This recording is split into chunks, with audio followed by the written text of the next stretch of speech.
They were found in two separate train cars at the Forest Park station just before 5:30 this morning.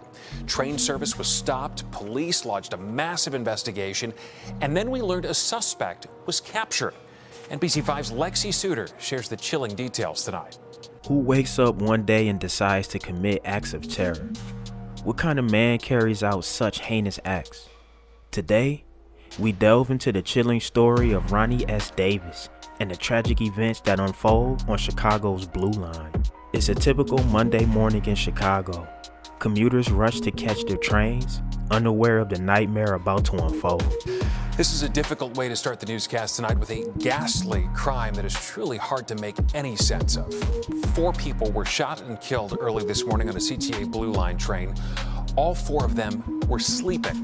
Rhanni S. Davis, a seemingly ordinary 30-year-old man, boarded the Blue Line train. His actions that day would shock an entire city. As the train rattled against its tracks, Davis moved with calculated precision. He was not just a passenger, he was a predator. Davis's first victim was shot twice, once in the head, once in the back. The train car filled with panic, but Davis was far from done. He walked up to the last row of seating next to the unoccupied conductors, and he shot the unnamed 52-year-old victim twice. Once at the right side of his head and once in the back of his torso. Davis appeared in court wearing a tan jumpsuit, shackles clinging with every step. Prosecutors laid bare the gruesome details of his rampage. Prosecutors told the court Davis shot his second victim in the face and arm. His third victim was shot in the back of the head. He then moved to the next train car, where his fourth victim raised his hands in a futile defense before being shot. Police say Davis went from train to train, allegedly randomly killing his victims near the Blue Line's Forest Park stop Monday. He escaped to a Pink Line train and was arrested by CPD. Forest Park's deputy chief of police tells me he watched the security video tonight from the Blue Line train. He says it shows a man shooting 4 individuals while they were sleeping, and they were all spread out amongst 2 train cars. This, obviously is shocking. It is uncommon, to have a mass shooting like this, especially this close to home, that we're actually actively investing on, on a holiday. Forest Park police believe this incident is isolated, but random. They say the alleged shooter took off with the gun, but they found him and the weapon 2 hours later at a CTA Pink Line station. Currently, that suspect is being held at the Forest Park Police Department, and we believe it was only one suspect. As for a motive, police say they're still gathering evidence, as well as working to identify the 4 people murdered. These victims were murdered in their sleep. Hoskins says they were shot at point-blank range. WGN Investigates has learned the shooter was wearing a mask when they approached the sleeping victims, and there was no provocation before the gunfire. While the shooter was wearing a mask during the shooting, surveillance video later captured them without it. The suspect was detained about 90 minutes later by Chicago police on a Pink Line train. I have not watched the video, but our deputy police chief told me what he saw in the video. It's not a movie, it's real life, and it's, what I'm told, very gruesome. The courtroom was silent, the air thick with tension. Each detail painted a picture of unimaginable horror. Who was this man? Davis had a history of criminal activity, but no prior convictions. His attorney claimed he had a firearm owner's identification card, training in security, and recently worked at Taco Bell. It seemed like an ordinary life, hiding a sinister secret. Surveillance footage from that fateful morning shows Davis leaping from the moving train. He falls, gets up, and walks away. Moments later, a figure in a black ski mask and backpack follows. This was the face of terror. At 5:04 a.m., a Blue Line train arrives at the Harlem station. Davis exits the train, blending into the early morning crowd. 2 minutes later, he leaves the station, his dark attire concealing his identity. The police pieced together his movements through meticulous surveillance.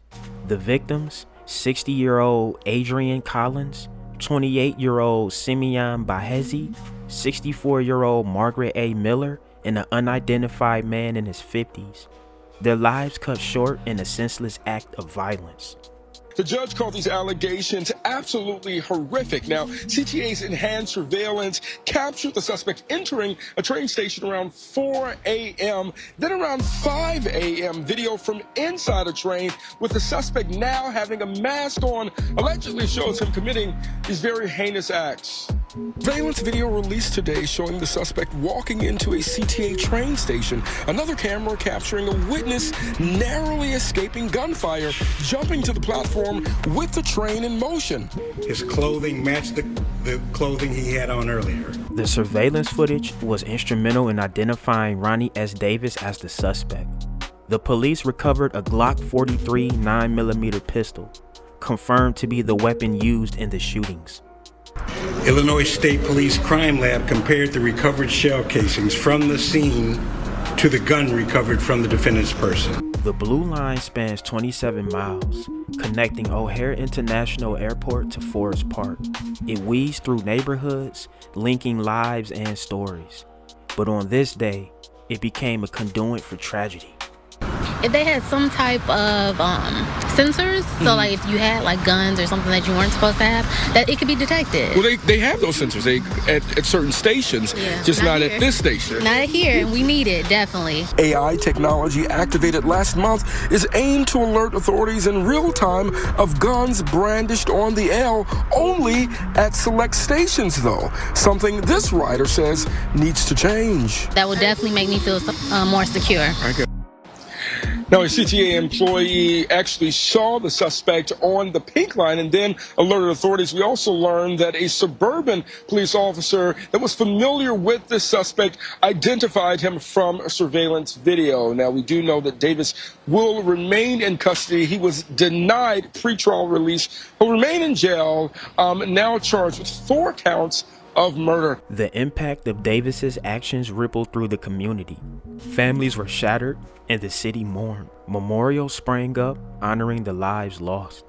Candles flickered, illuminating faces marked by grief. As the investigation continues, one question remains: why? What drove Rhanni S. Davis to such madness? Were there signs that were missed? Often, individuals who commit such acts have underlying psychological issues. It's possible Davis had unresolved trauma or mental health issues that went unnoticed. Davis's past is now under scrutiny.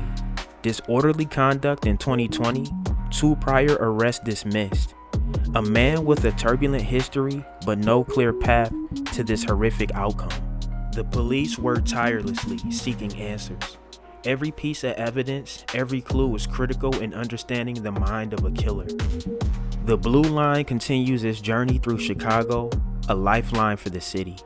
But the memory of that day lingers. As the city heals, it also remains vigilant, hoping to prevent such a tragedy from ever happening again. This is a story of loss, but also a resilience.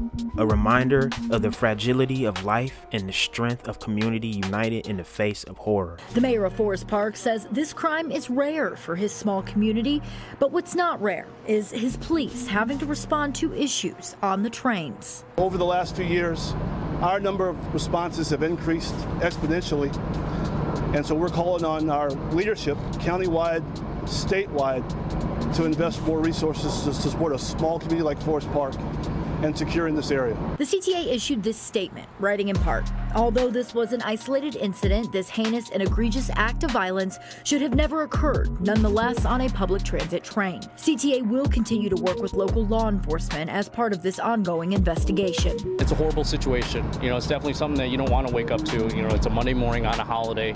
Everyone's supposed to be, you know, enjoying their time off, time with their families. It's Labor Day, you know, so to actually have to be here, you know, to address a situation like this, it's, you know, horrible. In memory of the victims, may they rest in peace.